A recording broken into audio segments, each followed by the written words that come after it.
Imagine standing on a hilltop in northern Italy in the year 1077. Below you, a man is standing barefoot in the snow. He has been waiting for 3 days. He is not a prisoner. He is not a beggar. He is Henry IV, Holy Roman Emperor, ruler of Germany, Burgundy, and northern Italy, commander of one of the most powerful military forces in medieval Europe. And he is waiting for permission to enter a castle. The castle is Canossa. The woman who controls it, the woman whose intercession he desperately needs, is Matilda of Tuscany. She is 31 years old.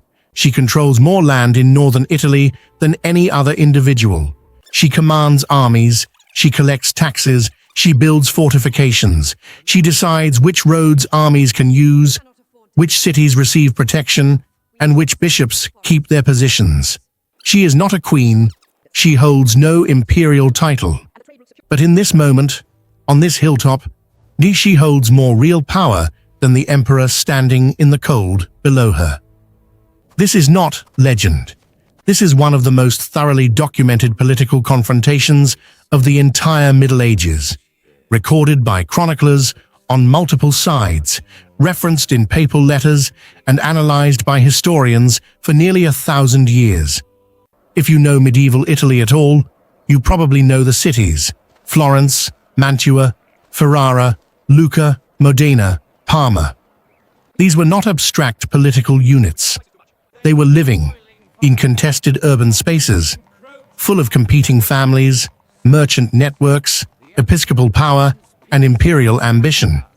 And for the better part of 4 decades, Matilda of Tuscany was the single most consequential force, shaping who controlled them, who fortified them, and who survived in them.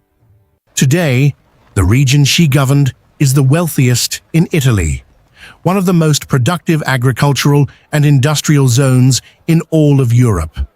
The cities that sat within her territories have Roman foundations, in medieval street plans, and Renaissance facades. Walk through Mantua today, and you pass piazzas, churches, and fortifications, whose histories lead directly back to the decisions made by this woman and the wars fought over her land. To understand Matilda, you have to understand the world she was born into. Northern Italy in the mid-11th century was not a stable place. It was a landscape of competing claims. The Holy Roman Emperors, who considered themselves the rightful heirs of Charlemagne and demanded authority over Italy's cities and bishops. The Papacy, which was fighting to establish its independence from imperial control. And the local aristocracy, a network of powerful landowning families who had built their fortunes and their castles across the Po Valley and the Apennine foothills. Matilda was born into one of those families, the most powerful of them all. Her father was Boniface of Canossa, Margrave of Tuscany, and he controlled a territory that stretched from the Apennine passes south of the Po Valley down through Tuscany, encompassing dozens of cities, hundreds of rural estates, fortified towers, river crossings, and mountain roads. Boniface was wealthy enough to entertain Emperor Henry III at his court in Mantua in 1046, reportedly staging spectacles of extraordinary extravagance, including, according to one chronicle, performances involving exotic animals. And the year of Matilda's birth is generally given as 1046, though some scholars place it slightly earlier. She was born, most likely, at the castle of Canossa itself, a fortified complex perched on an isolated rock in the Apennine foothills southwest of Reggio Emilia. That castle would define her life. Her early years were shaped by catastrophic loss. In 1052, when Matilda was around 6 years old, her brother Frederick died. The following year, her father Boniface was assassinated, killed, apparently, by an arrow while hunting. The identity of the assassin was never conclusively established, though suspicion fell on imperial agents. Her older sister Beatrice then took control of the family's lands, and shortly afterward married Godfrey of Lorraine, a powerful German duke who had broken with Emperor Henry III. What followed was a period of political crisis. Henry III moved against the family, briefly imprisoning Beatrice and her daughter Matilda at the imperial court. Yet the political maneuvering, the arrest, the negotiations, all of it happened while Matilda was still a child.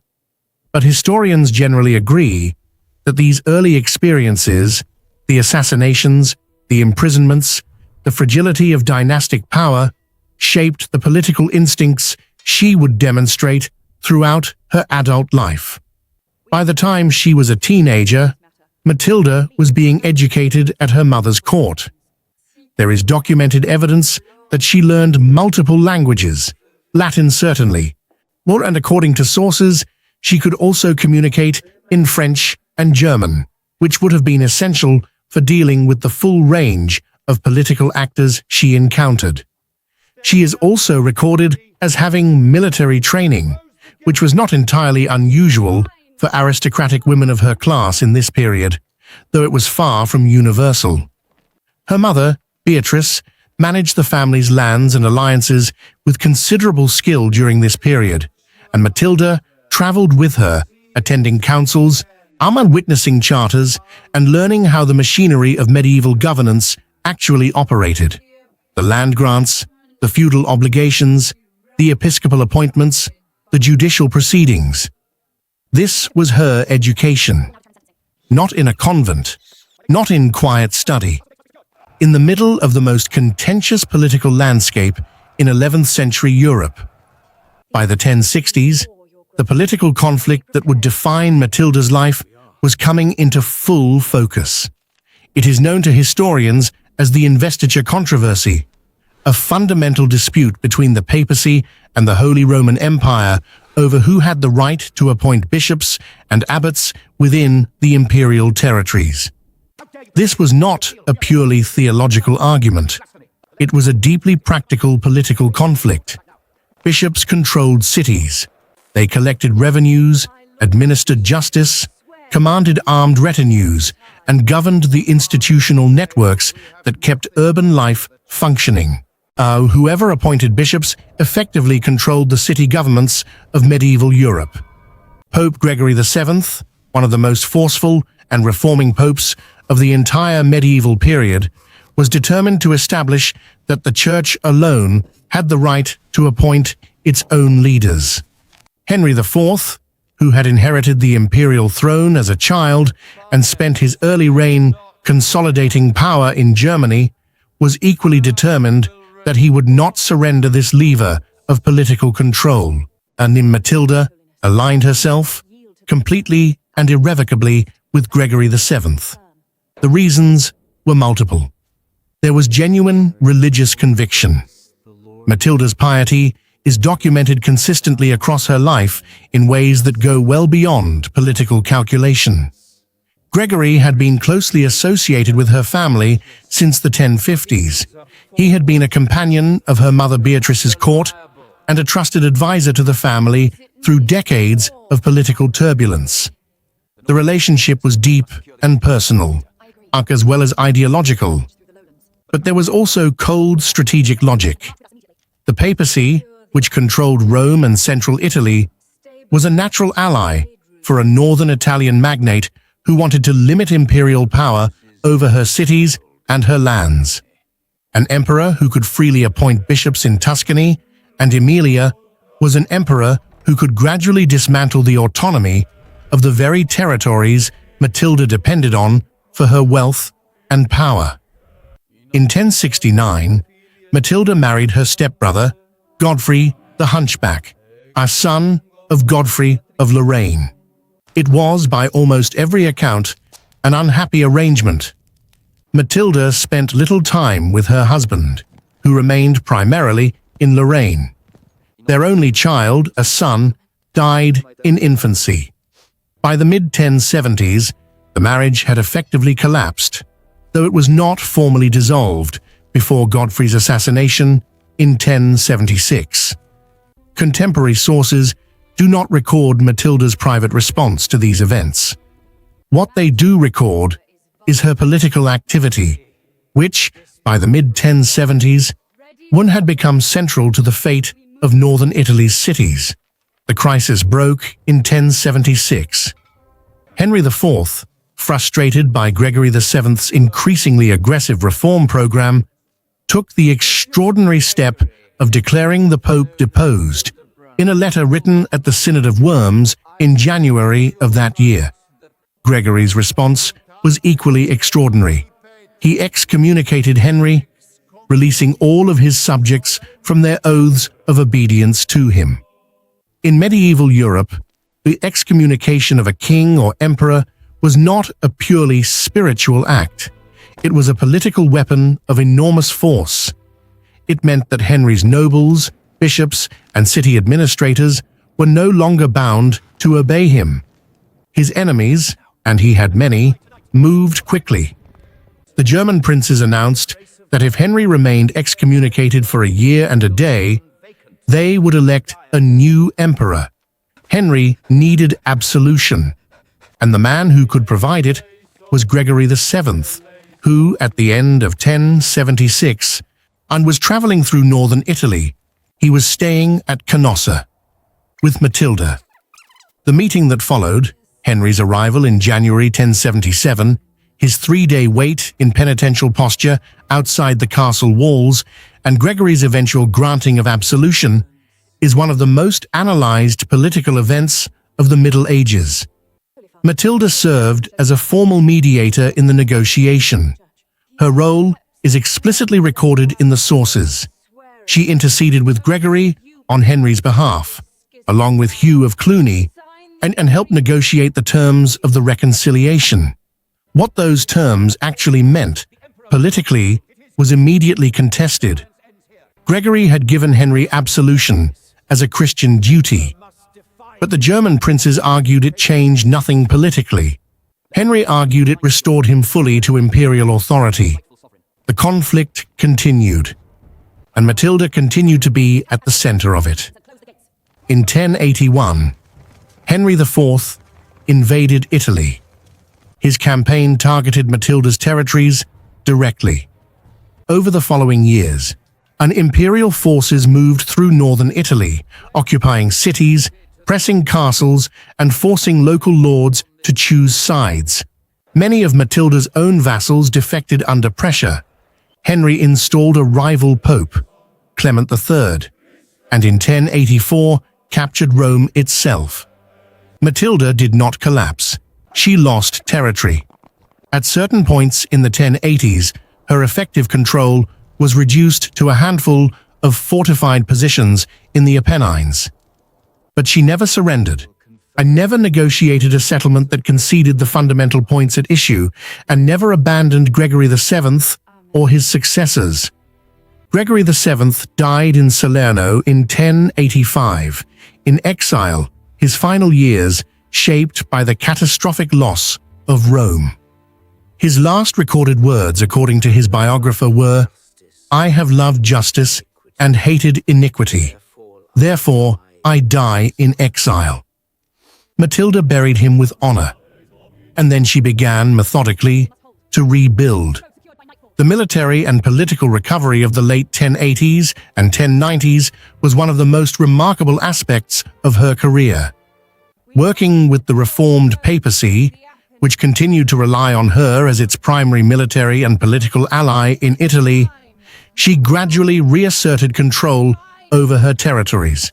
She fought and won battles, including a significant engagement at Sorbara in 1084, where her forces defeated an imperial army while Henry was occupied elsewhere. You and the cities within her territories were central to this process. Matilda's governance was not just military. She issued charters, adjudicated disputes, confirmed episcopal appointments, and worked actively to maintain the administrative functions of urban life, even during periods of intense military pressure. Modern historians studying the documentary record of this period, the charters, the land grants, the judicial records, have noted the extent to which Matilda's court functioned as a genuine administrative center, processing the legal and economic business of a large and complex territory, while simultaneously managing a military conflict against the most powerful ruler in Europe. By the 1090s, Matilda's position had stabilized considerably. Henry IV remained a threat, but he was increasingly occupied with problems in Germany, conflicts with his own son, Conrad, all who had allied with the Papacy, and the ongoing political instability that the investiture controversy had created throughout the empire. Matilda, now in her late 40s, made a decision that surprised many of her contemporaries. In 1089, she married Welf V of Bavaria, a young man of approximately 17 years old. Matilda was around 43. The marriage was clearly a political alliance. Welf V came from one of the most powerful anti-imperial families in Germany.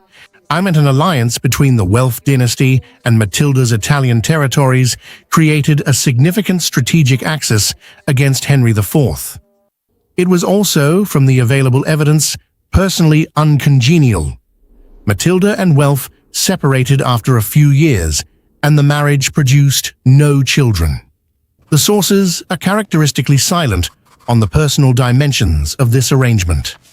What they record is the political calculation, and the evidence suggests it achieved its strategic purpose by strengthening Matilda's position at a critical moment. Throughout her decades of conflict and governance, Matilda remained an active patron of churches, monasteries, and ecclesiastical institutions. This was not unusual for medieval aristocrats, but the scale and consistency of her patronage is notable. She funded the construction and restoration of churches and monasteries across her territories, from Lombardy down through Tuscany. She maintained close relationships with the abbeys that served as centers of the Gregorian reform movement. She donated land, confirmed privileges, and provided physical security for institutions that the imperial party was attempting to suppress. This patronage was not merely pious generosity. Churches and monasteries were urban institutions. In medieval Italian cities, the major church complexes were physical anchors of urban space. Their buildings defined the street plan around them, and their economic activities generated trade, and their institutional networks connected cities to the wider world of medieval Christendom. Matilda's patronage was, among other things, an investment in the physical and institutional fabric of the cities she governed. Walk through Modena today, and you will find the Cathedral of Modena, one of the masterpieces of Romanesque architecture in all of Europe, with its extraordinary carved reliefs and its famous tower. Construction began in 1099, and during the final years of Matilda's governance of the city.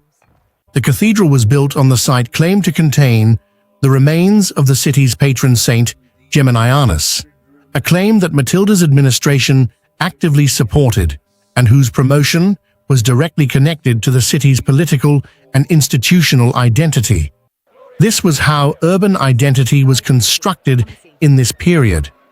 A city's patron saint was not merely a spiritual figure, it was a civic brand, a legal claim, a source of pilgrimage revenue, and a foundation of local autonomy. Matilda understood this.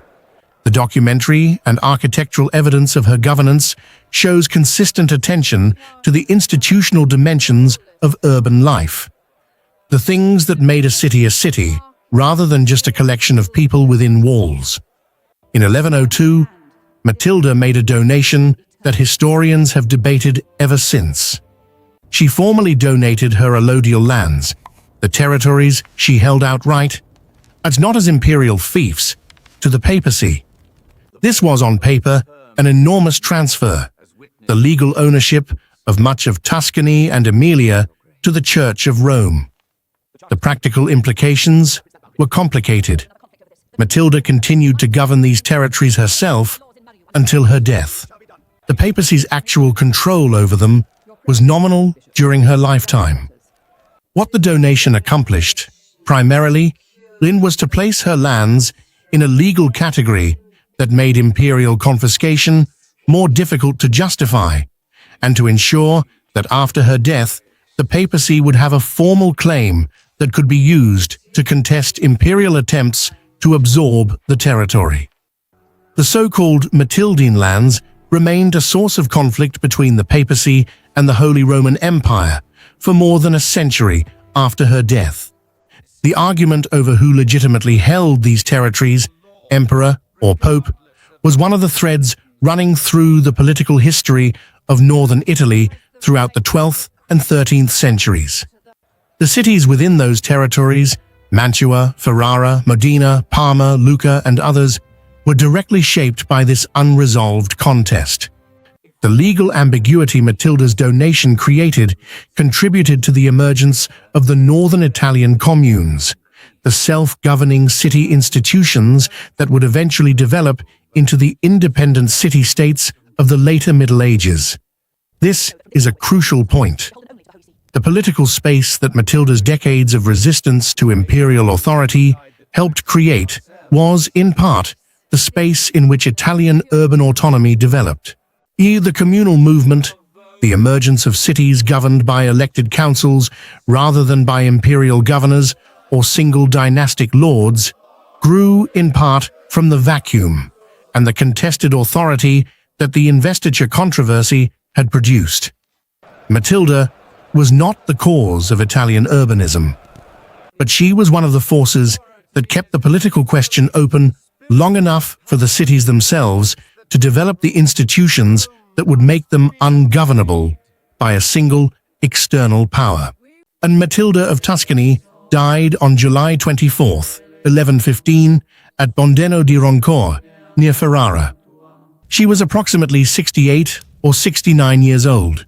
She had outlived 2 husbands, multiple popes, and the emperor whose forces had occupied her cities and stripped her territories for years at a time. She had no surviving children.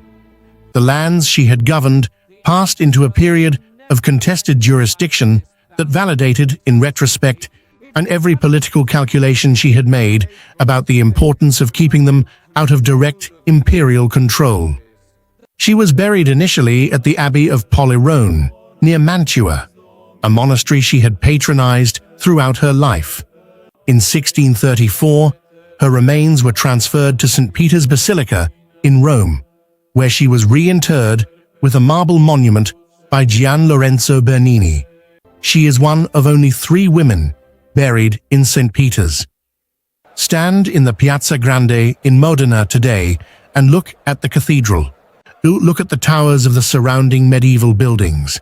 The street plan that follows lines established 1,000 years ago.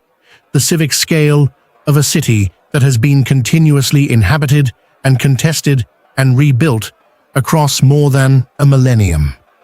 Matilda of Tuscany did not build this city.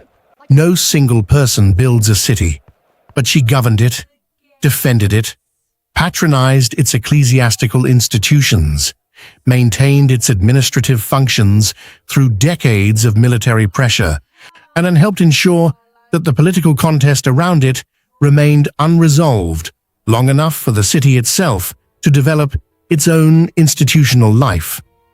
The snow outside Canossa melted. Henry IV eventually died, still in conflict with his own son, still excommunicated at various points, never fully victorious in Italy. The emperors who followed him continued to press their claims. But the world they were pressing those claims in was different. A world in which the cities of northern Italy had begun to develop institutions, identities, and political capacities of their own. That world was not Matilda's creation, but she was one of the people who made it possible. And she did it across 4 decades of governance, warfare, diplomacy, and institutional building, from a hilltop castle in the Apennines, or in the middle of the most consequential political conflict of the medieval century.